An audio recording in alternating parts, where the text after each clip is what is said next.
Hey everybody, we want to introduce you to our new high-performance shortboard, the Happy. You may have seen it around tour and photos or film the last couple of years as the FJB, which was a working file name, but the release name is the Happy. And we believe at Channel Islands that if you surf better, you're going to be happier. And this board's been helping a lot of us surf better, so the Happy. The way that this board came about is about 4 years ago I did a hand shape for Dane. He was going to do some traveling, and what we wanted to accomplish with that board was maintain his down the line speed that he likes and being able to drive hard off the front foot, so a lower entry rocker, but we really wanted to accelerate the rocker out of the back half and get the board quicker off the bottom and tighter out of the top. So those are the ingredients that we put into that original hand shape. So we worked with it, worked on it with Dane for a while, and then we started working with some guys and girls on tour with this board. One of the things, for example, was I was working with Zeke Lau while he was surfing at J Bay, and I think he was riding a Rook 15 at the time, and you would notice that he'd do a great turn out of the pocket, but then when he came back around, sometimes he'd lose speed in this area coming back off the bottom here. And so we're trying to figure out a way to recapture that speed, but keep those tight carvy turns out of the top.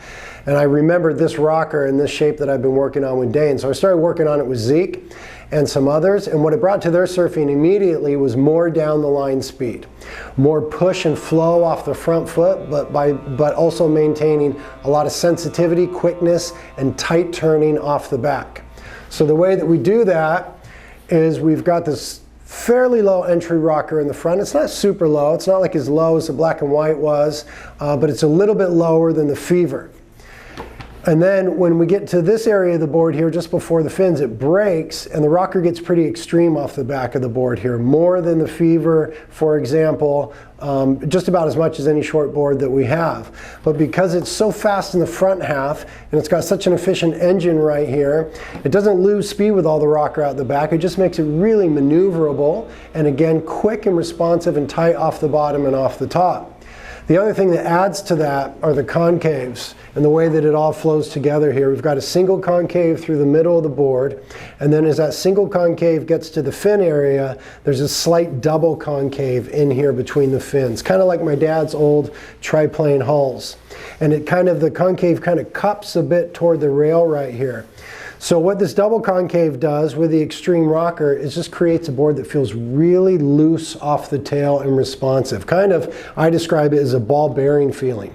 When you're back on the tail, it just feels like it just is ready to do this and go wherever you want it to go. When you're pushing off the front, a whole lot of speed. So the rocker comes together for a fast board that turns quickly as well. So we're stoked on that. And then one of the things that we also developed, and Zeke Lau helped us get here, is we moved a lot of the volume toward the front of the board. So compared to the Fever, some other short boards, it's going to have a little more volume in this area, which is going to help with paddling.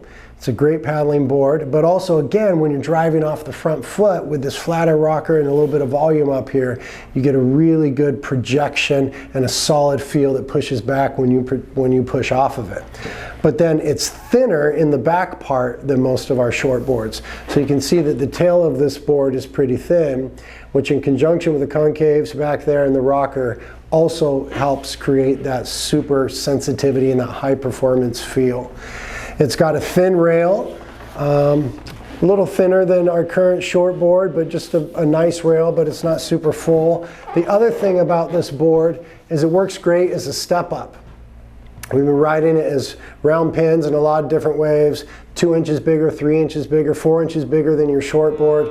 Zeke won Sunset on this board, just set up as a setup. The tail is set up as a step up, excuse me, the tail pulled in a bit.